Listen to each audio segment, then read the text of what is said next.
Praise the lord. దేవుని నామానికి మహిమ కలుగును గాక. చిన్న వాక్య భాగం చదువుకుందాం. కొరింథీయులకు రాసినటువంటి 2వ పత్రిక 5వ అధ్యాయం 10వ వచనం. కొరింథీయులకు రాసినటువంటి 2వ పత్రిక 5వ అధ్యాయం 10వ వచనం. ఎందుకనగా తాను జరిగించిన క్రియల చొప్పున అవి మంచివైనను సరే చెడ్డవైనను సరే దేహంతో జరిగించిన వాటి ఫలమును ప్రతివాడును పొందినట్లు మనమందరము క్రీస్తు న్యాయపీఠం ఎదుట ప్రత్యక్షము కావాలి. చిన్న ప్రార్థన చేస్తున్నాం. జీవగల తండ్రి యేసుక్రీస్తు ప్రభువా, మీ పాదములకు మృక్కుతూ మీ పాదములకు స్తుతులు చెల్లిస్తున్నాం.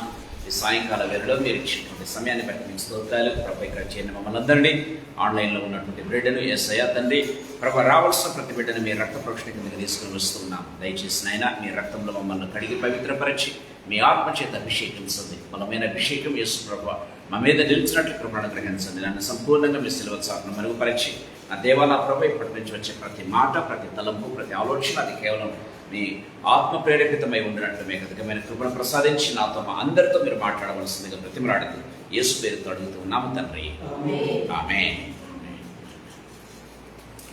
ప్రేమైన వాళ్ళరా, కొద్దిసేపు ఒక 15-20 నిమిషాలు మాత్రం వాక్యం చదువుకుందాం. ఎందుకంటే చాలా లేట్ అయిపోయింది. అందులోనూ నేను కూడా డాక్టర్ దగ్గరికి వెళ్ళాలి కాబట్టి సో కొద్దిసేపు వాక్యాన్ని ధ్యానం చేసుకుందాం. ఈ వాక్యాన్ని మనము లాస్ట్ సాటర్డే మనం ధ్యానం చేసుకున్నాం. సో మనం ఏమేమి చూసాం లాస్ట్ సాటర్డే మనం చూసినట్లయితే సో కొంతవరకు ధ్యానం చేసుకున్నాం. సో అసలు క్రీస్తు న్యాయపీఠం అంటే ఏంటి మనం చూసాం. సో శరీరాలందరూ కూడా ఒక్కసారి మరణించాలి, మిగతా వాళ్ళందరూ కూడా సో దేవుని నమ్ముకున్న వారైనా నమ్ముకొని వారైనా కూడా ప్రతి ఒక్కరు కూడా ఆయన తీర్పు పొందాల్సిందని మనం చూసాం. సో ముఖ్యంగా ఎవరైతే దేవుని నమ్ముకోరో వాళ్లకు ఆల్రెడీ తీర్పు తీర్చబడింది అని బైబిల్లో మనం చూసాం. సో ఆల్రెడీ వాళ్ళకి తీర్పు తీర్చబడింది కాబట్టి వాళ్ళు సో వారికి ఆల్రెడీ తీర్పు తీర్చబడింది కాబట్టి వారు నరకంలోకి వెళ్ళిపోతారు.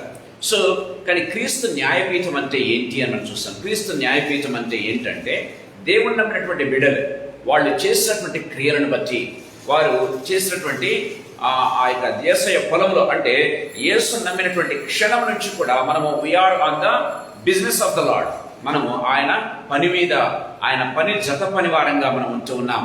ఆయన పొలంలో మనం పని చేసే వారంగా ఉంటున్నాం. కాబట్టి పొలంలో పనిచేసినటువంటి ప్రతి ఒక్కరికి సాయంకాలం 5 గంటలప్పుడు మనం చూస్తున్నాం. యేసు ప్రభు ఉపమానం చెప్పాడు. సాయంకాలం 5 గంటలప్పుడు ఏం చేస్తున్నాడు, ఒక్కొక్కరికి జీతం ఇస్తూ ఉన్నట్టుగా చూస్తాం. ఆ రీతిగా సో యేసు ప్రభు ఏం చేస్తారంటే ఆయన జడ్జిమెంట్ మీద వచ్చినప్పుడు, జడ్జిమెంట్ సీట్ మీద కూర్చున్నప్పుడు ఆయన మనకందరికీ కూడా బహుమానాలు ఇస్తాడు, ప్రతిఫలం ఇస్తాడు అని మనం చూసుకున్నాం. ప్రేమ వల్ల ఈ సాయంకాల సమయంలో కొద్దిసేపు అసలు అంటే ఈ బహుమానాలు కూడా కొన్ని నెగిటివ్గా ఉన్నాయి, కొన్ని పాజిటివ్గా ఉన్నాయని కూడా మనం చూసాం. సో నెగిటివ్ అంటే ఏంటి, ప్రతివాడు అంటే దేవుని నమ్ముకున్నప్పటికీ కొంతమంది ఏం చేస్తుంటే పాపంలో జీవిస్తూనే ఉంటారు. అందుకే ఇక్కడ మనం చూసినట్లయితే దేవుని వాక్యంలో మనం చూస్తున్నాం, అవి మంచివైనను సరే చెడ్డవైనను సరే కదా, మంచివైనను సరే చెడ్డవైనను సరే దేహముతో జరిగించిన వాటి ఫలమును ప్రతి వాడును పొందినట్లు అని మనం చూస్తూ ఉన్నాం. అంటే సో యేసు ప్రభువును నమ్ముకున్న తర్వాత దేవుని సేవలో ఉంటూ ఉన్నప్పటికీ కూడా వాళ్ళు చేస్తున్నటువంటి క్రియలను బట్టి సో దేవుడు ఏం చేస్తాడంటే తీర్పు తీరుస్తాడు, వారికి ప్రతిఫలం ఇస్తాడు అని దేవుని వాక్యం చాలా క్లియర్గా మనతో మాట్లాడుతున్నట్టుగా చూస్తాం. సో ఈ సాయంకాల సమయంలో పాజిటివ్గా అంటే దేవుని సేవ పొలంలో పనిచేసినటువంటి ప్రతి ఒక్కరికి దేవుడు ఎలాంటి బహుమానాలు ఇస్తాడు, ఎలాంటి ప్రతిఫలం ఇస్తాడు అనేది ఈ సాయంకాల సమయంలో కొద్దిసేపు క్లుప్తంగా నేను మీతో పంచుకోవాలని ఆశపడుతూ ఉన్నా. మనం గమనించినట్లయితే మొట్టమొదటిగా మనం చూస్తూ ఉన్నాం తిమోతికి రాసినటువంటి 2వ పత్రిక 4వ అధ్యాయం 8వ వచనం ఒకసారి మనం చూసుకుందాం. తిమోతికి రాసినటువంటి 2వ పత్రిక 4వ అధ్యాయం 8వ వచనం. ఇక మీదట నా కొరకు నీతి కిరీటం ఉంచబడి ఉన్నది. ఇక మీదట నా కొరకు నీతి కిరీటం ఉంచబడి ఉన్నది. ఆ దినమందు నీతిగల న్యాయాధిపతి అయిన ప్రభు, నీతిగల న్యాయాధిపతి అయిన ప్రభు అది నాకును నాకు మాత్రమే కాకుండా తన ప్రత్యక్షతను అపేక్షించు వారికందరికి, చాలా ఇంపార్టెంట్, నాకు మాత్రమే కాకుండా తన ప్రత్యక్షతను అపేక్షించు వారికందరికి అనుగ్రహించును. Praise the Lord. మొట్టమొదటి కిరీటం ఏంటంటే ప్రేమైన వాళ్ళరా నీతి కిరీటం. ప్రేమైన వాళ్ళరా క్రౌన్ ఆఫ్ రైచియస్నెస్ అంటారు. ఎందుకంటే ఆయన మనము తన నీతిగా ఉండినట్లు ఏం చేస్తారంటే ఆయన మన కోసం పాపంగా మార్చబడ్డాడు. కాబట్టి ఎవరైతే యేసు ప్రభు రక్తంలో కడగబడతారో వాళ్లకు ఏం చేస్తారంటే తన నీతిని దేవుడు మనకు ఆపాదిస్తూ ఉన్నాడు అన్న విషయాన్ని మనం గుర్తు చేసుకోవాలి. మనకున్నటువంటి నీతి మన సొంత నీతి కాదు కానీ, మన నీతి కాదు కానీ, ఇహలోకపరమైన నీతి కాదు కానీ, మనకు దేవుడి నీతిని నీతిని ఆపాదిస్తాడో తన నీతిని మనకు ఆపాదిస్తున్నట్టుగా చూస్తాం. మనం నీతిమంతులంగా తీర్చబడుతున్నాం. బైబిల్లో మనం చూస్తూ ఉన్నాం ప్రేమ వాళ్ళరా. సో యేసయ్య రక్తంలో మనం ఏం చేస్తున్నట్టే నీతిమంతులంగా తీర్చబడుతున్నాము అన్న విషయాన్ని మనం గుర్తు చేసుకోవాలి. అందుకే బైబిల్లో రాయబడింది మనకి క్లియర్గా చూసినట్లయితే, ఎవరైతే తన రాకడను ఎవరైతే అపేక్షిస్తూ ఉంటారో, అంటే యేసయ్య రక్తంలో కడగబడ్డ ప్రతి బిడ్డ కూడా ఉన్నటువంటి ఆలోచన ఏంటంటే, నేనైతే నా మట్టుకైతే బ్రతుకుటకి ఇస్తే చావైతే లాభము అన్నటువంటి తలంపుతో ఉండాలి. నా మట్టుకైతే బ్రతుకుటకి ఇస్తే, నేను బ్రతుకుతూ ఉన్నానంటే, మాట్లాడుతూ ఉన్నానంటే, పనులు చేస్తూ ఉన్నానంటే, పరిగెత్తుతూ ఉన్నానంటే, ఉద్యోగం చేస్తున్నట్టు అది కేవలం యేసయ్య కోసమే. అది ఏదైనా కావచ్చు, వాళ్ళ సేవ మాత్రమే కాదు, మనం సెక్యులర్ ఉద్యోగం చేసినా సరే యేసయ్య కోసం నేను చేస్తూ ఉన్నాను అన్నటువంటి తలంపు మనం కలిగి ఉండాలి. యేసయ్య నాకు ఉద్యోగం ఇచ్చాడు, యేసయ్య నాకు ఇదిగో ఈ పొజిషన్ ఇచ్చాడు, ఇది యేసుకే మహిమ కలుగు రీతిగా నేను చేయాలి అని ఎవరైతే అపేక్షిస్తారో, ఆయన రాకడ కోసం ఎదురు చూస్తూ ఉంటారో, దేవుడు వారి కోసం ఏం చేశాడు? పౌలు అంటూ ఉన్నాడు, తిమోతి ఇదిగో దేవుడు నా కోసం ఎందుకు నీతి కిరీటం దాచిపెట్టాడు. నా కోసం మాత్రమే కాదు, ఎవరైతే ఆయన రాకడను అపేక్షిస్తూ ఉన్నారో, ఎవరైతే ఆయన రాకడ కోసం ఎదురు చూస్తూ ఉన్నారో, ప్రభు అయిన యేసు రమ్ము అని ఎవరైతే ప్రార్థన చేస్తూ, ప్రభు అయిన యేసు రావాలి, నీ రాకడ కోసం ఎదురు చూస్తున్నామయ్యా అని ఎవరైతే ఆయన కోసం ఎదురు చూస్తూ ఉన్నారో, వారందరికీ దేవుడు ఏం చేస్తున్నాడంటే నీతి కిరీటం ఇస్తూ ఉన్నాడని దేవుడి వాక్యం చాలా క్లియర్ గా మనతో మాట్లాడుతూ ఉన్నట్టుగా చూస్తాం. చూడండి, అదే తిమోతికి రాసినటువంటి 2వ పత్రిక 4వ అధ్యాయం 1వ వచనం ఒకసారి చూసుకుందాం. 1వ వచనం, సజీవులకును మృతులకును తీర్పు తీర్చు క్రీస్తు యేసు ఎదుటను ఆయన ప్రత్యక్షత తోడు.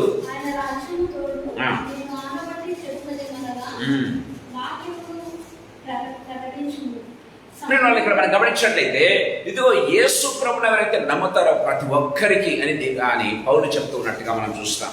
సో ఇది నా కోసమే కాదు, దేవుని నమ్మినటువంటి ప్రతి బిడ్డకు ఇస్తున్నాడు. 5 నుంచి 7 వచనాలు మనం చూసినట్లయితే, 7వ వచనంలో ముఖ్యంగా మనం చూస్తాం. 7వ వచనం మంచి పోరాటము పోరాడితిని, నా పరుగు కడముట్టించితిని, విశ్వాసమును కాపాడుకొంటిని. Praise the Lord. సో పౌలు చెప్పిన మాట ఏంటంటే, మంచి పోరాటం పోరాడితిని, నా విశ్వాసము కాపాడుకొంటిని అని ఎవరైతే చెప్పగలుగుతారో, చివరి దినం వరకు కూడా వారి కోసం ఏంది దాచిపెట్టాడు దేవుడు?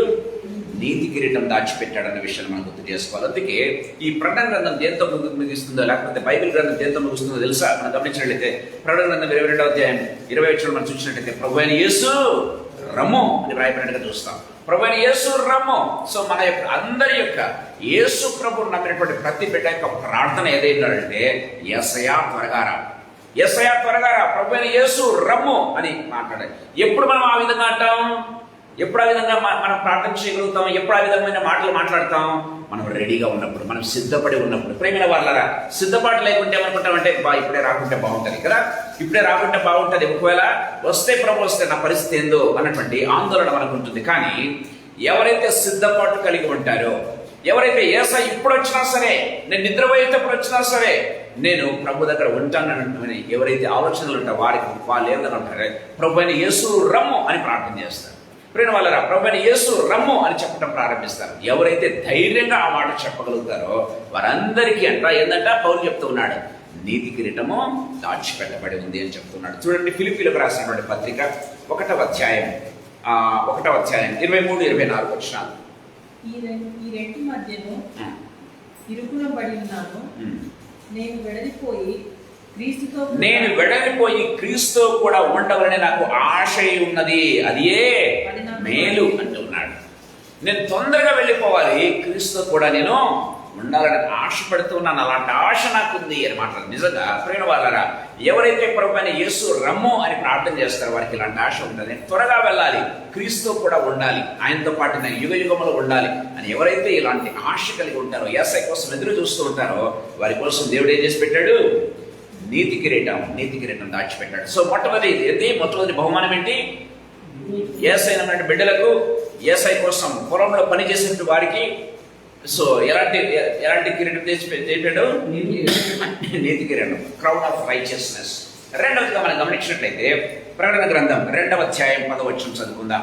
ప్రకటన గ్రంథం 2వ అధ్యాయం 10వ వచనం, రెండవ ఫలితం లేకపోతే రెండవ మీరు శోధింపబడినట్లు ఆ అపవాది మీలో కొందరిని చెరలో వేయకపోతున్నాడు. 10 దినములు శ్రమ కలుగును, మరణం వరకు నమ్మకంగా ఉండుము. మరణం వరకు నమ్మకంగా ఉండుము. నేను నీకు జీవ కిరీటం ఇచ్చేదను. నేను నీకు జీవ కిరీటం ఇచ్చేదను. ప్రియమైన వాళ్ళ దేవుని వాక్యం చాలా క్లియర్. మరణం వరకు నమ్మకంగా ఉండము, నేను నీకు జీవ కిరీటం ఇచ్చేదను. ఇది ఈ జీవ కిరీటం అందరికీ కాదు ప్రియమైన వాళ్ళారా. ఈ జీవ కిరీటం ఎవరి కోసం అంటే యేసు ప్రభు కోసం హతసాక్షులు ఎవరైతే అవుతారో ప్రియమైన వాళ్ళారా, యేసయ్య కోసం నా ప్రాణాలు ఇస్తున్నాను, యేసయ్య కోసం నా ప్రాణాలకు నేను తెగిస్తూ ఉన్నాను. ప్రియమైన వాళ్ళారా, మనం తప్పులు చేసి మనం ఇది చేయడం కాదు ప్రియమైన దేవులారా. మన తప్పులు చేసి ప్రాణాలు పోగొట్టుకోవడం కాదు. దేనికోసం ప్రాణాలు పోగొట్టుకోవాలి?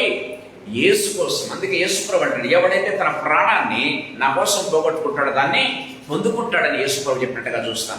ఎవరైతే దాన్ని కాపాడుకుంటాడో వాడు దాన్ని పోగొట్టుకుంటాడని యేసు ప్రభు చెప్పినట్టుగా మనం చూస్తూ ఉన్నాం. ప్రేమ వల్ల యేసు ప్రభు కోసం తన ప్రాణాన్ని ఎవరైతే వెచ్చిస్తారో వారికి దేవుడిస్తున్నటువంటి బహుమానం ఏంటి? వారికి దేవుడిస్తున్నటువంటి ఫ్రూట్ లేకపోతే ఆ యొక్క ఫలితం ఏంటి మనం గమనించినట్లయితే, రివార్డ్ ఏంటి గమనించినట్లయితే ప్రేమ వాళ్ళ ఏంటి? జీవ కిరీటం. జీవ కిరీటం. యేసు ప్రభు కోసం హతసాక్షులైన ప్రతి బిడ్డకు దేవుడిచ్చే కిరీటం ఇది జీవ కిరీటం ప్రేమైన దేవుని బిడ్డలారా. సో ఇది కేవలం హతసాక్షులకేనా, ఇంకా ఎవరికి లేదా అంటే ఉంది ప్రేమైన దేవులారా. ఎవరికి ఉందంటే మనం చూస్తాం. సో దయచేసి గమనించండి. యాకోబు పత్రిక 1వ అధ్యాయం 12వ వచనంలో మనం చూసినట్లయితే, శోధనను సహించువాడు ధన్యుడు అని బైబిల్లో రాయబడింది కదా. శోధనను సహించువాడు ధన్యుడు అంటే అర్థం ఏంటంటే ఎవరైతే శోధనలు జయిస్తారో, ఎవరైతే శోధనను జయిస్తారో కేవలం యేసు ప్రభు కోసం హతసాక్షులయ్యే వారికి మాత్రమే కాదు ప్రేమైన వాళ్ళరా. శోధన అంటే మనకు అనేకమైన శోధనలు కలుగుతాయి, అనేకమైన టెంప్టేషన్స్ కలుగుతూ ఉంటాయి. వాటిని ఎవరైతే జయించడం ప్రారంభిస్తారో వారికి కూడా దేవుడు జీవ కిరీటం ఇస్తున్నాడు. దయచేసి గమనించండి. అతడు శోధనకు నిలిచిన వాడి ప్రభువు తనను ప్రేమించు వారికి వాగ్దానం చేసిన జీవ కిరీటము పొందును. Praise be to God. ప్రభువు తన వరకు వాగ్దానం చేసినటువంటి జీవ కిరీటాన్ని పొందును. ఎవరంట వీళ్ళు? శోధనను సహించాలి. శోధనను సహించడం అంటే ఏంటండి? శోధనను సహించడం అంటే ఏంటంటే పౌలు ఒక చక్కటి మాట మాట్లాడుతున్నాడు. రోమీలకు రాసినటువంటి పత్రిక 6వ అధ్యాయం 6వ వచనంలో మనం చూసినట్లయితే 6 నుంచి 11 లేదా 13 వరకు చదివినట్లయితే మీరు ఇంటికి వెళ్ళిన తర్వాత చదవండి, ఎందుకంటే టైం తక్కువగా ఉంది కాబట్టి. పాపము విషయమై ఎవరైతే తమను తాము మృతులుగా చేసుకుంటారో, దేవుని విషయమై క్రీస్తు యేసునందు ఎవరైతే సజీవులుగా ఉంటారో ప్రేమైన దేవులారా, పాపం విషయమై ఏమవుతున్నారు?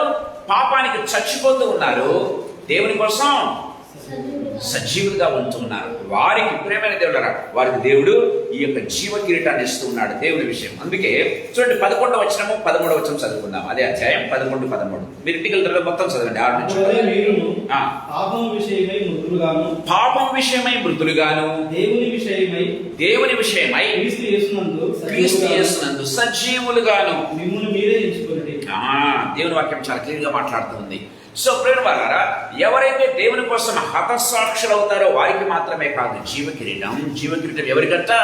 శోధనను సహించేవారు, అంటే శోధనను జయించువారు ప్రేమైన దేవుని బిడ్డలారా. సో దేవుడు వారికి ఏమిస్తున్నాడు? జీవ కిరీటాన్ని దాచిపెడుతున్నాడు. శోధనను జయించాలంటే ఏందో తెలుసా? మన శరీరాన్ని మనం నలగొట్టుకోవాలి కదా. మనకున్న కోరికలు పోవాలంటే ఏం చేయాలి? శరీరాన్ని నలగొట్టు. ఎవరైతే తమ శరీరాలను నలగొట్టుకుంటారో ప్రేమైన దేవుడు పౌలు అంటూ ఉన్నాడు. మనం గమనించినట్లయితే కొరింథీయులకు రాసిన మొదటి పత్రిక 9వ అధ్యాయం 27వ వచనంలో మనం గమనించినట్లయితే ఏమంటున్నాడంటే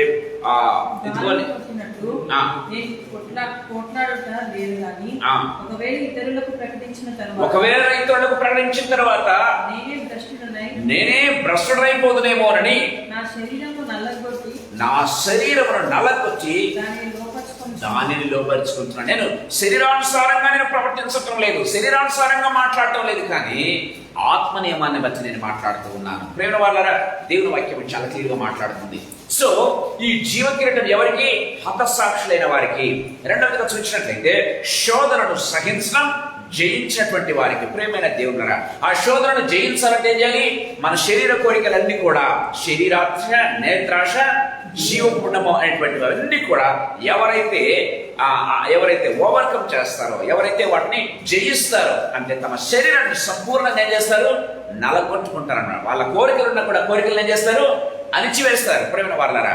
సో ఆత్మ నియమం ద్వారా పాప నియమాన్ని వాళ్ళు అణగదొక్కేస్తారన్నమాట. అలాంటి వారికి దేవుడు జీవ కిరీటాన్ని ఇస్తూ ఉన్నాడు అని దేవుని వాక్యం చాలా క్లియర్గా మనతో మాట్లాడుతున్నట్టుగా చూస్తాం. సో మొట్టమొదటిగా ఏంటి? నీతి కిరీటం. నీతి కిరీటం ఎవరికి?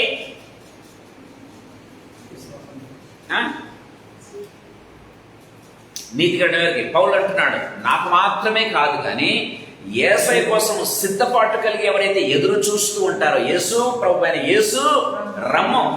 రక్షించబడిన వారికి అందరికీ కాదు, రక్షింపబడి ఉంటారు కానీ రక్షింపబడిన వాళ్ళు ఏ విధంగా ఉండాలి? అనుదినము యేసయ్య రక్తంలో కడుక్కుంటూ ఏం చేయాలి? సిద్ధపాటు కలిగి ప్రభు అయిన యేసు రమ్ము, నీ రాకడ కోసం నేను రెడీగా ఉన్నానయ్యా అని చెప్పే వాళ్ళ కోసం దేవుడు ఏం చేస్తున్నాడు? నీతి కిరీటం దాచిపెట్టాడు. అదేనమాట. రెండవది గమనించినట్లయితే జీవ కిరీటం యేసు ప్రభు కోసం హతసాక్షులైన వారికి, శోధనను సహించి జయించి తన శరీరాన్ని నలగొచ్చుకొని దేవుణ్ణి తమ శరీరం ద్వారా మహిమపరిచే వారికి దేవుడు ఏం చేస్తున్నాడు? జీవ కిరీటాన్ని ఇస్తున్నాడు. మూడవది చూద్దాం. ప్రేమ వాళ్ళరా, అక్షయ కిరీటము, incorruptible crown. So crown of righteousness, crown of life మనం చూసాం. మూడవదిగా క్రౌన్, ఇన్కరప్టబుల్ క్రౌన్. కొరింథీయులకు రాసినటువంటి మొదటి పత్రిక 9వ అధ్యాయం 25వ వచనం ఒకసారి మనం చదువుకుందాం. మరియు పోరాడు ప్రతివాడు అన్ని విషయములలో మితముగా ఉండును, వారు క్షేమము కిరీటమును పొందుటకును, మనమైతే అక్షేమము కిరీటము పొందుటకును మితముగా ఉన్నాము. దేవుని వాక్యం చాలా క్లియర్ గా మాట్లాడుతున్నట్టుగా చూస్తాం. సో ఈ లోకంలో ఎలా అంటే, ఈ లోకంలో కూడా మితంగా ఉండే వాళ్ళు ఉన్నారు కానీ వాళ్ళు దేనికోసమంట? వాళ్ళు క్షేమం కిరీటాలు వాళ్ళు పొందుకుంటారు. మనము అక్షేమ కిరీటము, అంటే అక్షేమ కిరీటం, ఇన్కరప్టబుల్ క్రౌన్. అంటే ఆ కిరీటం ఎప్పటికీ కూడా క్షయమైనది కాదు. క్షేమం కావడం అంటే ఏంటి? నశించిపోయేది కాదు, నశించినటువంటి కిరీటం అనమాట. అక్షయమ కిరీటము, అక్షయమము ఎప్పటికీ కూడా నిలిచి ఉండేటటువంటి ఆ యొక్క కిరీటాన్ని దేవుడు మనకి ఇస్తున్నాడు. ఎవరికి? ఎవరైతే మితంగా మాట్లాడతారో, ఎవరైతే మితంగా తింటారో, ఎవరైతే మితంగా, అన్నిట్లోనూ మితం. ఇక్కడ ఏమంటున్నాడు? అన్ని విషయాల్లో మితం అంటున్నాడు. అన్ని విషయాల్లో మీరు గమనించినట్లయితే ఈ కొరింథీయులకు రాసిన మొదటి పత్రిక 9వ అధ్యాయం 18 నుంచి 27 వరకు మీరు ఇంటి దగ్గర చదవండి ప్రేమైన వాళ్ళారా. 18 నుంచి 27 వరకు మీరు చదవండి. సో మనం 25వ వచనం చదువుకున్నాం. సో అంటే అన్ని విషయాల్లో నిగ్రహం అనేది ఉండాలి, అన్ని విషయాల్లో మితము అనేది ఉండాలి. ఎవరైతే తమ జీవితం ఆ రీతి, అంటే మితము, నిగ్రహం అంటే ఏంటి? డిసిప్లిన్డ్ లైఫ్, క్రమశిక్షణ కలిగినటువంటి జీవితం అన్నమాట.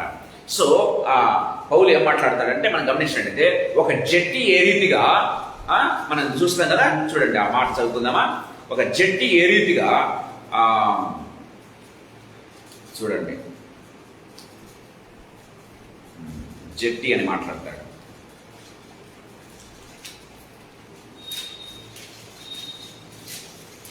తిమోతికి రాసిన పత్రిక కదా, రెండవ పత్రిక 3వ. మరియు జడ్జి అయిన వాడు పోరాడినప్పుడు నియమం ప్రకారం పోరాడకుంటే వానికి కిరీటం దొరకదు. చూడండి, దేవుడి వాక్యం చాలా క్లియర్గా మాట్లాడుతుంది. ఇప్పుడైనా వాళ్ళరా, మరియు జడ్జి అయిన వాడు ఎన్నో వచ్చిన మంది 5వ వచనం. మరియు జడ్జి అయిన వాడు పోరాడినప్పుడు నియమ ప్రకారం పోరాడుకుంటే వానికి కిరీటము దొరకదు. దేవుడి వాక్యం చాలా క్లియర్గా మాట్లాడుతున్నట్టుగా మనం చూస్తాం. సో దేవుని వాక్యంలో మనం గమనించినట్లయితే ప్రేమైన వాళ్ళారా, సో ఇక్కడ మీరు ఇంకా గమనించినట్లయితే చూడండి, 2వ వచనం చదువుకుందాం, 3వ వచనం చదువుకుందాం. క్రీస్తు యేసు యొక్క మంచి సైనికుని వలె నాతో కూడా శ్రమను అనుభవించును. సైనికుడు ఎవడును యుద్ధమునకు పోయినప్పుడు తను దండులో చేర్చుకున్న వారిని సంతోష పెట్టవలనని ఈ జీవన వ్యాపారంలో చిక్కుకున్నాడు. Praise be to God. దేవుని వాక్యం చాలా క్లియర్ గా మాట్లాడుతున్నట్టుగా మనం చూస్తాం. క్రీస్తు యేసు యొక్క మంచి సైనికుల వలె నాతో కూడా శ్రమను అనుభవించును దేవుని వాక్యం సెలవిస్తుంది. సో వాళ్ళు ఏ విధంగా ఉంటారంటే ప్రేమ వల్ల డిసిప్లిన్ లైఫ్ అంటే ఏంటి? క్రమశిక్షణ అంటే ఎంతో క్రమశిక్షణ అంటే అది శ్రమతో కూడుకున్నది కదా. సైనికులు మనం చూస్తూ ఉంటాం, వాళ్ళ సైనికులు పొద్దున్నే ఏం చేస్తారు, 3 గంటలకు లేస్తారు, పొట్టలు ఎక్కుతారు కదా. అంటే వాళ్ళు పడే పాటలు మనం చూస్తే ప్రేమ వాళ్ళ right will be very difficult for us. మన అలాంటి లైఫ్ కాదు వాళ్ళది, చాలా కష్టతరమైనటువంటి, చాలా శ్రమ పడేటటువంటి జీవితం ప్రేమ వాళ్ళరా. సో ఆ రీతిగా యేసయ్య కోసం ఎవరైతే అంతగా శ్రమ పడతారో, యేసయ్య కోసం తమ క్రమశిక్షణ కలిగినటువంటి జీవితం కదా. యేసు ప్రభు పెందల కడనే ఇంకా చీకటిగా ఉన్నప్పుడు ఏం చేసేవాడు? కొండ ఎక్కేవాడు. ప్రేమ వాళ్ళని మీరు గమనించడం లేదు, మరి మార్క్స్ వార్తలు మనం చూసినట్లయితే పెందల కడనే ఇంకా చీకటిగా ఉండగానే ఆయన కొండ ఎక్కి, ఒలివ కొండ ఎక్కి అక్కడ ప్రార్థన చేసేవాడు. ప్రేమైన వాళ్ళారా, చాలా ప్రొద్దుపోయిన తర్వాత ఏం చేశాడు? ప్రేమ వాళ్ళ ప్రార్థన చేస్తూ చేస్తూ చేస్తూ రేయి 4వ జామున శిష్యులను కలుసుకున్నాడు సముద్ర భాగంలో. గమనించినట్లయితే అంటే యేసు ప్రభు నువ్వు ఎప్పుడు నిద్రపోతావంటే, యేసు ప్రభు అంటే ఏం చేస్తాడంటే, ఇదిగో నేను ఉదయకాలంలోనే ప్రార్థన చేస్తా, చీకటిగా ఉన్నప్పుడే, ఇదిగో ఇక ప్రొద్దుపోయిన తర్వాత కూడా నేను ప్రార్థన చేస్తా. ఎప్పుడు కూడా అంతే, తన శరీరాన్ని యేసు ప్రభు ఎప్పుడు కూడా నలగొట్టుకుంటూ ఉన్నట్టుగా మనం చూస్తాం. ప్రియమైన వాళ్ళారా, అంటే అన్నిట్లో మితం, అన్నిట్లోనూ అంత మితంగాను, అన్నిట్లోనూ అంత క్రమశిక్షణ కలిగి, అన్నిట్లోనూ అంత నిగ్రహం కలిగి జీవించిన వాడిగా మనం చూస్తున్నాం. యేసు ప్రభు మన కోసం ఏం చేశారు? మాదిరి అడుగు జాడలు వచ్చిపోయాడు. ఒక జట్టి ఏ రీతిగా పోరాడతాడు కదా. ఇక్కడ చాలా క్లియర్గా 5వ వచనం మనం చూస్తున్నాం. జట్టి అయిన వాడు పోరాడినప్పుడు నియమ ప్రకారం పోరాడుకుంటే వానికి కిరీటము దొరకదంట. ప్రేమైన వాళ్ళారా, సో ఆ రీతిగా మనము సైనికుల వలె ఉండాలి అని అర్థం. ఏంటి? యేసయ్య కోసం మనము సైనికుల వలె ఉండాలి. ఇశ్రాయేలీయులు మనం గమనించినట్లయితే గొర్రెపిల్ల రక్తం చేత విమోచించబడి ఐగుప్తు నుంచి బయలుదేరిన తర్వాత దేవుడు వారికి పెట్టినటువంటి పేరు దయచేసి గమనించండి. నిర్గమకాండం 12వ అధ్యాయం, నిర్గమకాండం 12వ అధ్యాయంలో మనం చూసినట్లయితే ఒక చక్కటి మాట వ్రాయబడింది. దయచేసి గమనించండి. నిర్గమకాండం 12వ అధ్యాయం 41వ వచనం. ఆ 430 సంవత్సరములు గడిచిన తరువాత జరిగినదేమనగా, ఆ దినమందే యెహోవా సేనలన్నీ ఐగుప్తులో నుండి బయలుదేరిపోయాను. దేవుడు, వాళ్ళు నిజంగా సేనలండి, ఇశ్రాయేలు బానిసలు కదా, బానిసలు. వాళ్ళు ఐగుప్తు దేశంలో బానిసలుగా ఉన్నారు. కానీ గొర్రెపిల్ల రక్తం చేత విమోచింపబడగానే పరిశుద్ధాత్మ దేవుడు వారిని గురించి ఏమని రాస్తున్నాడు? యెహోవా సేనలు అంటున్నాడు. యెహోవా సేన అంటే ఏంటి? సైనికులని. యెహోవా సైనికులు. ప్రేమ వాళ్ళరా, యేసయ్య రక్తంలో కడగబడిన ప్రతి బిడ్డ కూడా ప్రేమ వాళ్ళరా ఎవరైనా కానీ సైనికుని వలె ఉండాలి, పోరాటానికి సిద్ధపడి ఉండాలి. పోరాటం దగ్గర ఎక్కడైనా వెనక తగ్గకూడదు. యేసు ప్రభు ఒక చెంప కొడితే 2వ చెంప తిప్పమన్నాడు, బాగానే ఉంది. ఎక్కడ మనము యేసు ప్రభు మహిమకర రీతిగా ఎక్కడ తగ్గించుకోవాలా అక్కడ తగ్గించుకోవాలా, ఎక్కడ మనము అదే యేసు ప్రభు ఏమన్నాడు తెలుసా? ఇదిగో మీరు నా మందిరాన్ని దొంగలుగా చేస్తూ ఉన్నాడని చెప్పేసి అక్కడున్న వారందరినీ భారత వెళ్ళి స్వరపై తీసుకొని ఏం చేశారు? కొరడ తీసుకొని కొట్టినట్టుగా కూడా మనం చూస్తూ ఉన్నాం కదా. ప్రేమైన వాళ్ళారా, ఎక్కడ మనం చేయాలో అక్కడ ఆ పనులు దేవుని నామానికి మహిమకర రీతిగా చేయాలి. కానీ సో ఎప్పుడు కూడా తగ్గి ఉండమని దేవుడు చెప్పలేదు. ప్రేమైన దేవుని బిడ్డలారా, ఎక్కడ దేవుని కోసం నిలబడాలో అక్కడ నిలబడాలి. ఎక్కడ దేవుని నామానికి మహిమకర రీతిగా మనం తలదించుకోవాలో అక్కడ తలంచుకోవాలి. కానీ దేవుని వాక్యం చాలా క్లియర్గా మాట్లాడుతుంది. సో దేవుని కోసం మనం ఏ రీతిగా ఉండాలంటే, ఈ యొక్క అక్షయ కిరీటం పొందుకోవాలంటే ప్రేమైన దేవుని బిడ్డలారా, సో నిగ్రహము, మితము అంటే ఒక క్రమశిక్షణ కలిగినటువంటి సైనికుల వలె, ఒక క్రమశిక్షణ కలిగినటువంటి జీవితాన్ని మనకు డిసిప్లిన్డ్ లైఫ్. చాలా మంది మనం గమనించినట్లయితే ప్రేమైన దేవుని బిడ్డలారా, మామూలుగా ఉద్యోగాలు చేసే వాళ్ళు 10 గంటలకు టైం అంటే ఖచ్చితంగా 10 గంటలకు ఆఫీసులకు వెళ్తాం. ప్రేమైన దేవుని బిడ్డలారా, ఎందుకంటే గవర్నమెంట్ సర్వీస్ లో ఉంటున్నాం కాబట్టి మనము సో ఏం చేస్తామంటే టైంకి వెళ్ళడానికి మనం ప్రయత్నం చేస్తాం. కానీ సేవకులు అనబడే వాళ్ళు మనం గమనించినట్లయితే ఎవరు వాళ్ళని లెక్క అడిగే వాళ్ళు లేరు. ప్రేమ వాళ్ళ ఫుల్ టైం వర్కర్స్ చాలా మంది, అందరి గురించి మాట్లాడటం లేదు. కానీ చాలా మంది మనం గమనించినట్లయితే వాళ్ళు ఎన్ని గంటలకు లేసినా లెక్క అడిగే వాళ్ళు లేరు కదా. సో కొంతమంది గమనిస్తే 8 గంటలకు లేయటం, 9 గంటలకు లేయటం, ఎప్పుడైనా ఫోన్ చేస్తే బ్రదర్ ఎప్పుడు లేసిన బ్రదర్ అంటుంటారు. నాకు అర్థమే కాదు. ప్రేమ వాళ్ళరా, సో ఫుల్ టైం వర్కర్స్ మనం ఈ లోకంలోనే సెక్యులర్ జాబ్స్ చేసేప్పుడే టయానికి ఉండాలంటే ఖచ్చితంగా టయానికి ఉంటాం ప్రేమైన దేవుడు. కానీ యేసయ్య పని చేసే వాళ్ళకి ఎంత క్రమశిక్షణ కలిగి ఉండాలి ప్రేమైన దేవుడారా. సో అందుకే నాకు భయం వేస్తుంటే ఫుల్ టైంకు రావాలంటే ఒకవేళ నేను టయాన్ని వేస్ట్ చేస్తానేమో, సో దేవునికి లెక్క చెప్పాల్సి వస్తుంది. ఎందుకో ఉద్యోగం చేసుకుంటా చేయటమే మేలని నేను యాక్చువల్గా తీర్మానం చేసుకుంటూ ఉంటాను చాలాసార్లు. ఫ్రెండ్ వాళ్ళ దేవుని వాక్యం చాలా క్లియర్గా మాట్లాడుతుంది. సో మనం పెద్దానికి అకౌంటబిలిటీ, టయానికి అకౌంటబిలిటీ వెరీ ఇంపార్టెంట్ ప్రేమైన దేవుని ద్వారా. సో క్రమశిక్షణ కలిగినటువంటి జీవితాన్ని మనం కలిగి ఉండాలని దేవుని వాక్యం సెలవిస్తున్నట్టుగా మనం చూస్తాం.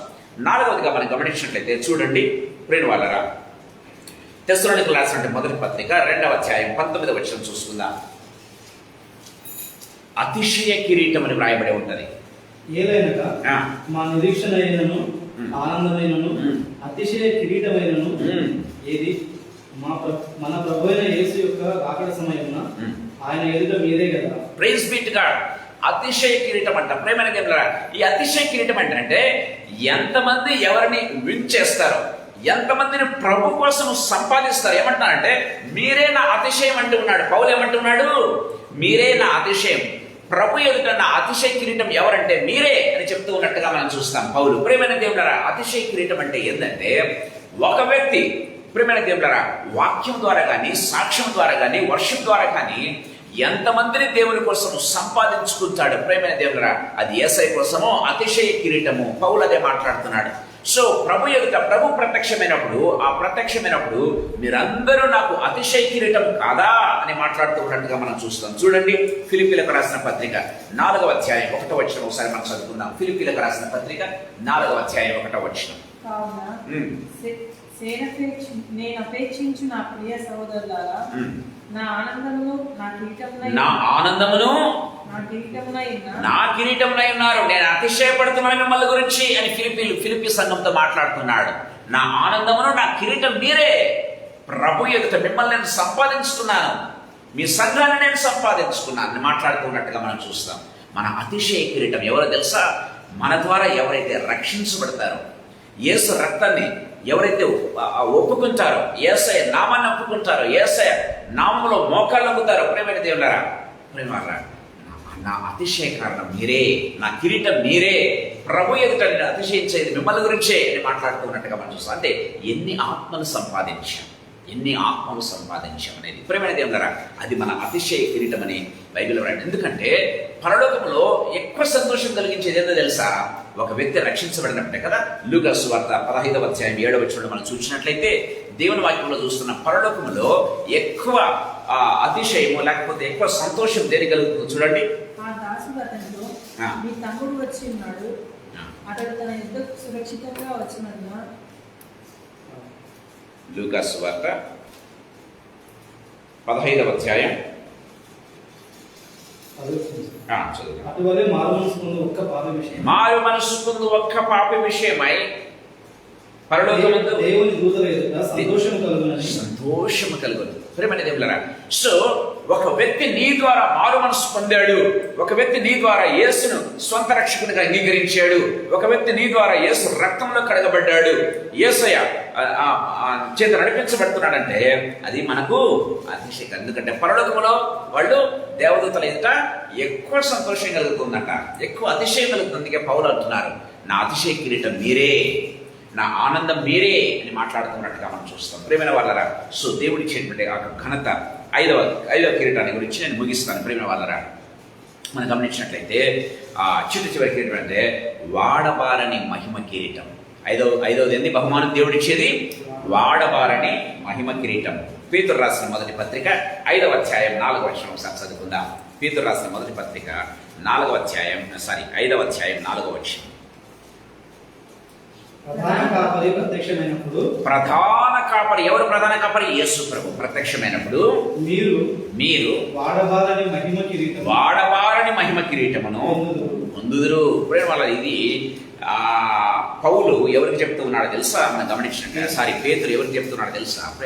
మనం గమనించినట్లయితే ఎవరైతే పాస్టర్స్గా ఉంటారో, ఎవరైతే షెపర్డ్స్గా ఉంటారో, సంఘ కాపరులు గాను సంఘ పాస్టర్లు గాను ఎవరైతే ఉంటారో, ఒక సంఘాన్ని నడిపిస్తూ ఉంటారో, ప్రేమైన దేవుని బిడ్డలారా, వారి కొరకు దేవుడు దాచించినటువంటి కిరీటం ఏంటంటే అది వాడబారని మహిమ కిరీటం. క్రౌన్ ఆఫ్ గ్లోరీ అంటారు. ప్రేమైన దేవుని క్రౌన్ ఆఫ్ గ్లోరీ, వాడబారని మహిమ కిరీటం. అందుకే ఒక వ్యక్తిని మనం గమనించినట్లయితే దానియేలు గ్రంథంలో 12వ అధ్యాయంలో మనం చూస్తాం. వాళ్ళరా, అనేకులను ఎవరైతే యేసు వైపు తిప్పుతారో వారి పాదములు ఏ విధంగా ఉంటాయంట? దేవుని ఎదుట ఎంతో సుందరములుగా ఉంటాయని దేవుని వాక్యం చాలా క్లియర్గా మాట్లాడుతున్నట్టుగా చూస్తాం. అలాంటి వారికి దేవుడి ఇచ్చేయండి కిరీటం ఏంటంటే వాడబారని మహిమ కిరీటం. అంటే ఒక్కొక్కరిని యేసయ్య వాక్యములో పెంచడం ప్రియమైన దేవుడరా. సో అంటే వించేయడం వేరు, ఆత్మను రక్షించడం వేరు. రక్షించబడిన వారిని యేసయ్య వాక్యములో పెంచడం, దినదినము యేసయ్య రూపులోనికి మార్చడం, దినదినము యేసయ్య పోలికలోనికి మార్చడం, వారిని సిద్ధపాటు చేయటం. దేనికోసం? యేసయ్య రాకడ కోసం సిద్ధపాటు చేయటం. కొంతమందిని గమనించినట్లయితే మిషనరీస్గా సిద్ధపాటు చేయటం, కొంతమందిని సాక్షులుగా సిద్ధపాటు చేయటం, కొంతమందిని టీచర్స్గా ప్రిపేర్ చేయటం, కొంతమందిని ప్రీచర్స్గా ప్రిపేర్ చేయటం. ఎవరైతే పాస్టర్షిప్ ఎవరైతే చేస్తూ ఉంటారో, ఎవరైతే షెపర్డ్ అంటే కాపరత్వం ఎవరైతే చేస్తూ ఉంటారో, ప్రేమ వాళ్ళ రకం కొంత సంఘానికి ప్రేమ వారికి దేవుడి చెట్టు వాళ్ళు నమ్మకంగా ఎవరైతే సేవ చేస్తారో, ప్రేమ దేవుడరా, ఒక మోషే చేశాడు, నమ్మకంగా 6 లక్షల మందికి పైబడిన వారిని నడిపించడం మొదలుపెట్టాడు. ఆ రీతిగా దేవుడిలో ఎవరైతే నడిపిస్తూ ఉంటారో దేవుడు వారికి ఇచ్చే కిరీటం ఏంటి? వాడబారని మహిమ కిరీటం అని బైబిల్లో రాయబడింది. మీరు ఇంటికి వెళ్ళిన తర్వాత చదవండి, ఎఫెసీయులకు రాసిన పత్రిక 4వ అధ్యాయం 11 నుంచి 16 వరకు మీరు చదవండి ప్రేమ వాళ్ళరా. సో ప్రేమ వాళ్ళరా, రక్షించబడిన ప్రతి ఒక్కరు కూడా ఏదో ఒక పనిలో యాక్టివ్గా ఉండాలంట. దేవుని వాక్యాన్ని బోధించడంలో కానీ, దేవుని వాక్యానికి సాక్షులుగా కానీ, దేవుని వాక్యాన్ని మీరు ఇంటికి వెళ్ళిన తర్వాత చదవండి 11 నుంచి 16 వరకు చాలా క్లియర్గా రాయబడి ఉంటుంది. రక్షించబడిన ప్రతి బిడ్డ కూడా ఏదో ఒక దాంట్లో యాక్టివ్గా ఉంటారు. వీటిలో సాక్ష్యం చెప్పడంలో కానీ, వాక్యం చెప్పడంలో కానీ, ప్రీచ్ చేయడంలో కానీ, టీచ్ చేయడంలో కానీ, వాక్యాన్ని బోధించడంలో కానీ, ఈ రీతిగా. సో ప్రతి ఒక్కరికి దేవుడు ఇచ్చినటువంటి ఒక్కొక్కరికి ఒక్కొక్క తలాంతు ఇస్తే ఆ తలాంతు చొప్పున దేవుని కోసం మనము సాక్షులుగా ఉండాలి. చూడండి, సామెతల గ్రంథం మనం గమనించినట్లయితే 4వ అధ్యాయం 7 నుంచి 9 వరకు మనం చదివినట్లయితే, సో ఆ దేవుని వాక్యాన్ని బోధించాలి, దేవుని వాక్యంలో వాళ్ళని పెంచాలంటే we need lot of wisdom. మొట్టమొదటిగా మనకు వాక్యపు జ్ఞానం ఉండాలి, దేవుని జ్ఞానం ఉండాలి. ప్రేమైన దేవుడారా, ఒక వ్యక్తిని మరొక వ్యక్తిని యేసయ్య రూపులోనికి, యేసయ్య పోలికలోనికి మార్చాలంటే వాక్యపు జ్ఞానము కలిగి ఉండాలి, వాక్యపు విజ్డమ్ కలిగి ఉండాలి. ప్రేమైన దేవుడారా, ఆ వాక్యపు జ్ఞానం మనకు లేకపోతే, వాక్యపు ఆ విజ్డమ్ అనేది మనకు లేకపోతే ఇతరులను మనం ఎంత మాత్రం కూడా యేసయ్య రూపులోనికి మార్చలేము, యేసయ్య పోలికలోనికి కూడా మార్చలేము. ప్రేమైన దేవుడారా, మొట్టమొదటిగా నడిపించేటువంటి వ్యక్తి ఏ రీతిగా ఉండాలి? పాస్టర్ ఏ విధంగా ఉండాలి? దేవుని జ్ఞానం కలిగి ఉండాలి కదా, దేవుని జ్ఞానం. So the word of knowledge కలిగి ఉండాలి. ప్రేమైన దేవుని ఉండాలి. ద వర్డ్ ఆఫ్ విజ్డమ్, వివేచన కలిగినటువంటి ఆ యొక్క వరం కలిగి ఉండాలి. సో ఎవరైతే ఈ రీతిగా పాస్టర్స్ ఏదైతే అనేకులను నర్చర్ చేయడం ప్రారంభిస్తారు, అంటే వేరుతన్ని మీదకు ఫలించడం అంటారు. చూసారా, మనం యెషయా గ్రంథం 39వ చూస్తాం, వేరుతన్ని మీదకు ఫలించడం. అంటే ఊరికే రక్షించబడడం మాత్రమే కాదు, రక్షించబడి చంటి పిల్లలుగా ఉంచి ప్రేమైన దేవుడారా, ఆ చంటి పిల్లలని కన్న తర్వాత వారిని పెంచలేకపోతే ప్రేమైన దేవుడారా, అది మహాఘోరమైనటువంటి పాపం. పిల్లని కనకపోయినా పర్వాలేదు, కానీ పిల్లని కలిగిన తర్వాత సరైన రీతిలో మనం పెంచాలి ప్రేమైన దేవుడారా. సో దేవుని వాక్యం చాలా క్లియర్గా మాట్లాడుతుంది. సో అంటే పిల్లలు అంటే యేసుప్రభువును దేవుళ్ళకి నడిపించడం మాత్రమే వాళ్ళు ఎవాంజలిస్ట్ చేస్తారు ఆ పని. ఇప్పుడు ఏం చేయాలి? పాస్టర్స్ ఏం చేయాలంటే ఆ వ్యక్తి నిలబడ్డాం, నడక నేర్పటం, పరిగెత్తటం, యేసయ్య కోసం నిలబడ్డాం, సాక్షులుగా నిలబడ్డాం ప్రేమ దేవుడారా. సో వాక్య పిల్లలు దేవుని యొక్క రూపులోనికి, దేవుని యొక్క పోలికలోనికి ఎవరైతే తీర్చిదిద్దారో అలాంటి వారికి దేవుడి ఇచ్చిన కిరీటం ఏంటి? వాడబారని మహిమ కిరీటం. సో ఈ వ్యక్తి ఏదైనా చేయాలంటే ఈ వ్యక్తి మొట్టమొదటిగా వాక్యపు జ్ఞానం చేతను, వాక్యపు విజ్డమ్ చేతను నింపబడి ఉండాలి ప్రేమైన దేవుని పిల్లరా. దేవుని వాక్యం చాలా క్లియర్గా నాతో మాట్లాడుతున్నట్టుగా మనం చూస్తాం. సమయం లేదు కాబట్టి నేను ముగిస్తూ ఉన్నా. ప్రభుచితమైతే ఎప్పుడైనా ఈ వాక్యాన్ని మనం కంటిన్యూ చేసుకుందాం ప్రేమైన దేవుని పిల్లరా. సో దేవుని వాక్యం మనం గమనిస్తూ ఉన్నాం.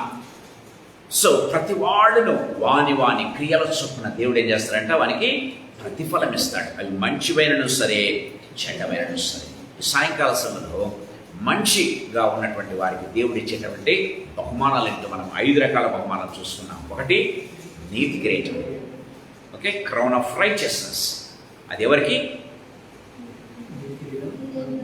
నీతి కిరీటం దేవుని రాకడ కోసం నిరీక్షణ కలిగినటువంటి వారికి. ప్రభువైన యేసు రమ్ము, నేను సిద్ధపడి ఉన్నానయ్యా, అనుక్షణం నీ కోసం సిద్ధపాటు కలిగి ఉన్నాను అనే వారికి దేవుడి ఇచ్చేటువంటి కిరీటం ఏంటి?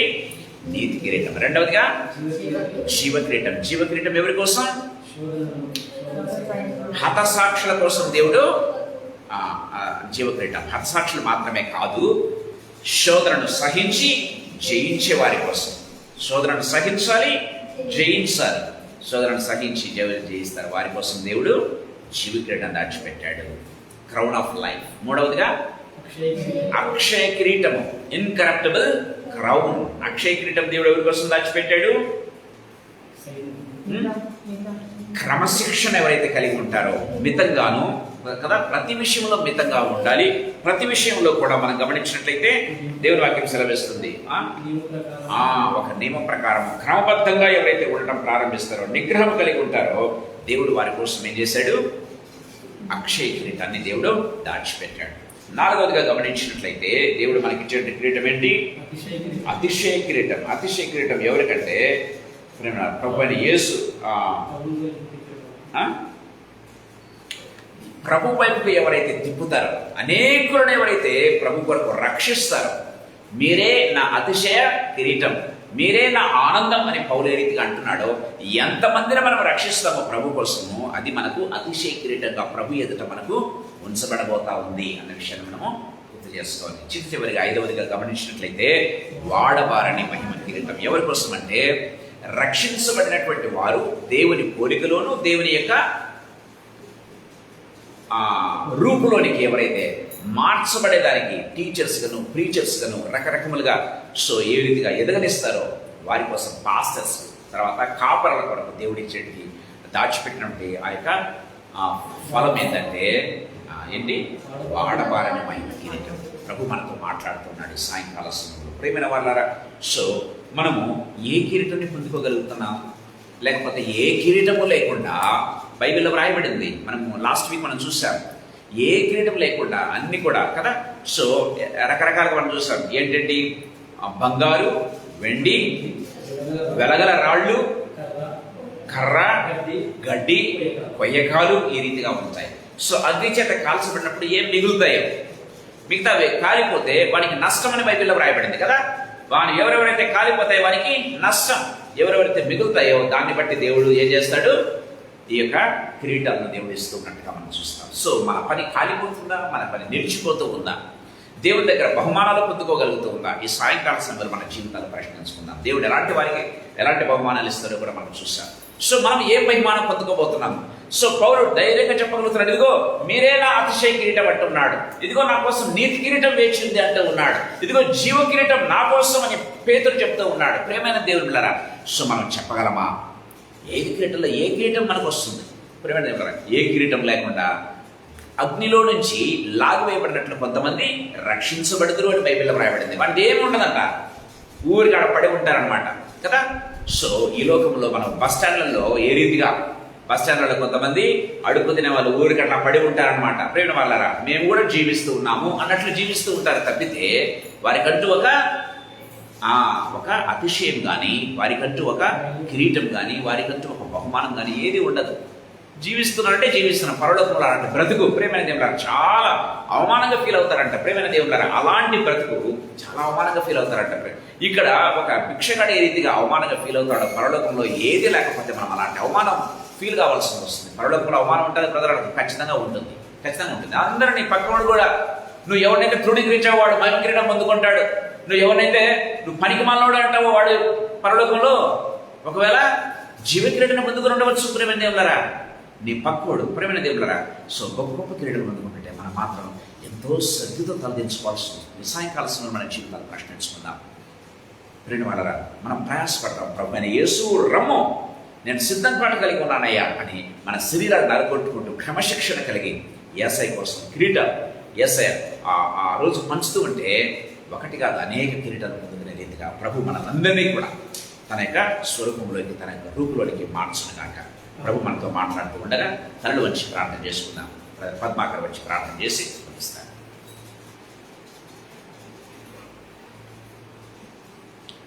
పరిశుద్ధుడా, ప్రేమగల దేవ, జీవాధిపతి, నీ పాదం నీకు స్తుతులు స్తోత్రాలు వందనాలు నాయన. తండ్రి, బుధవారం మరి సహవాసంలో మేము కూడుకొని ప్రభువా పాటలు పాడి స్తుతించి నాయన వాక్యమును తండ్రి మేము వినడానికి మాకు ఇచ్చిన భాగ్యాన్ని బట్టి వందనాలు తండ్రి. సహవాసంలో ఉన్నటువంటి సంతోషము, సమాధానము, నాయన ఆశీర్వాదము తండ్రి మేము పొందుకుంటూ ఈ లోకంలో ముందుకు సాగే భాగ్యం ఇచ్చినందుకే స్తోత్రములు. తండ్రి నీ రెండవ రాకడకు సిద్ధపడుతూ నాయన మరి వాక్యాన్ని ధ్యానిస్తుండగా నాయన ఒకరోజు నీ ముందు నిలబడతామని ప్రభా, మంచివైన చెడ్డవైన ప్రభా అవి నీ ముందు నాయన మాకు తీర్పు ఉంటుందని నాయన మేము ధ్యానిస్తుండగా ప్రభా మా అందరితో మాట్లాడుతున్నందుకై నీకు కృతజ్ఞతాస్తుతులు, స్తోత్రాలు చెల్లిస్తున్నాం నాయన. తండ్రి కిరీటాల గురించి ప్రభా నాయన మేము విని ఉండగా 5 కిరీటములు తండ్రి మా ముందు ఉంచి ఉండగా ప్రభా మరి తను మేము కిరీటం ధరించుకొని ఒక విలువైనటువంటి వారిగా పరలోక రాజ్యంలో మేము ఉండాలని ప్రభా అపేక్షిస్తున్నాం నాయన. మరి కేవలం ఆశించడం కాదు కానీ దానికి తగినట్లుగా ఈ లోకంలో మేము బ్రతకడానికి, జీవించడానికి మాకు సహాయం చేయమని నేను వేడుకుంటున్నాం నాయన. ఏ పనులలో ఉన్నా కూడా ఆ పనులన్నీ కూడా తండ్రి నాయన మరి నీ పని నిమిత్తమై మేము ఈ లోకంలో బ్రతుకుతున్నామని ప్రభా మా మాటలు, మా క్రియలు, మా ప్రవర్తన, మా జీవిత విధానము, మా నడవడిక సమస్తము తండ్రి ప్రభా నీ నామానికి మహిమకరంగా ఉండే భాగ్యము దయచేయమని నిన్ను వేడుకుంటున్నాం నాయన. తండ్రి నీ రెండవ రాకడను ఆశతో అపేక్షిస్తూ తండ్రి మేము నీతి కీటము ధరించుకునే వారిలాగా ప్రభా ఉండటానికి కృప చూపించండి నాయన.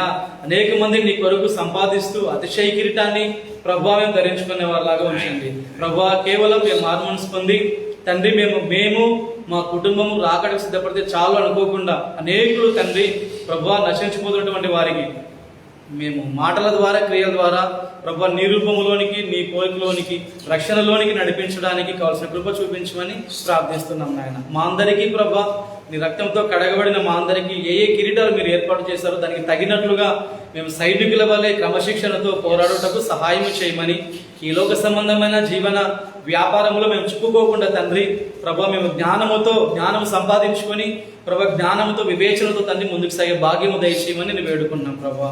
తండ్రి కృప చూపించండి, సహాయము చేయమని నేను వేడుకున్నాం. శోధనలో పడినప్పుడు మా కిరీటాలు కోల్పోకుండా నాయన శోధనను సహించుకుంటూ ప్రభా ఈ లోకంలో మేము జీవ కిరీటానికి పొందే ఆ మార్గంలో ముందుకు సాగే భాగ్యం దయచేయమని, ఈ 5 కిరీటాలలో ప్రభా ఎవరికి నాయన మీరు సిద్ధపరిచారో ఆ కిరీటాలు కోల్పోకుండా తండ్రి నమ్మకంగా ముందుకు సాగే భాగ్యము దయచేయమని, మా జీవితాల్లో నాయన రాకడకు సిద్ధపడాలని ప్రభా మరి కేవలం పరలోక రాజ్యంలో ఒక మూలకు కూర్చునే వారిలాగా కాకుండా తండ్రి ఒక విలువైనటువంటి స్థానంలో మేము ఉండున్నట్లుగా కిరీటాలు ధరించుకొని యువరాజులాగా, యువరాణులాగా నీ నామానికి మహిమకరంగా నీ గుణాలతో ప్రభా నీ రూపములు, నీ కోరికలతో ముందుకు సాగే భాగ్యము దయచేయమని, ఈ లోక సంబంధమైన వాటిలో మోసపోకుండా నాయన, అపవాది తర్కాలలో చిక్కుకోకుండా ప్రభా తండ్రి ఈ లోక మాలిన్యం మాకు అంటకుండా నాయన నీ వాక్యానుసారంగా ముందుకు సాగే భాగ్యం దయచేయమని, అనేకులను ప్రభా మరి ఆ మార్గంలో నడిపించడానికి ప్రభు మమ్మల్ని సిద్ధపరచమని, మరి ఈ యొక్క పరిచర్యను ముందుకు నడిపించమని, ఘనత, మహిమ, ప్రభావం మీరు పొందమని, ఈ వాక్యం మర్చిపోకుండా తండ్రి మేము కిరీటాల మీద ధ్యానం ఉంచుకొని ప్రభా మీరు మా కొరకు రక్తం ఖర్చే ప్రాణం పెట్టారు నాయన ప్రభా, రుణస్థులుగా ఈ లోకంలో నీ కొరకు నీతిగా బ్రతికే భాగ్యం దయచేయమని, వాక్యానుసారమైన జీవితం మాకు ప్రసాదించమని, ఈ దాసుని బహుగా తండ్రి మీరు ఆశీర్వదించి వాక్యం వెలుగులో మేము ముందుకు సాగే భాగ్యం దయచేయమని, ఘనత, మహిమ, ప్రభావం మీకు ఆరోపిస్తూ నీ పాదములకు మ్రొక్కుతూ యేసు నామములో అడుగుచున్నాము తండ్రి, ఆమేన్. ఆమేన్.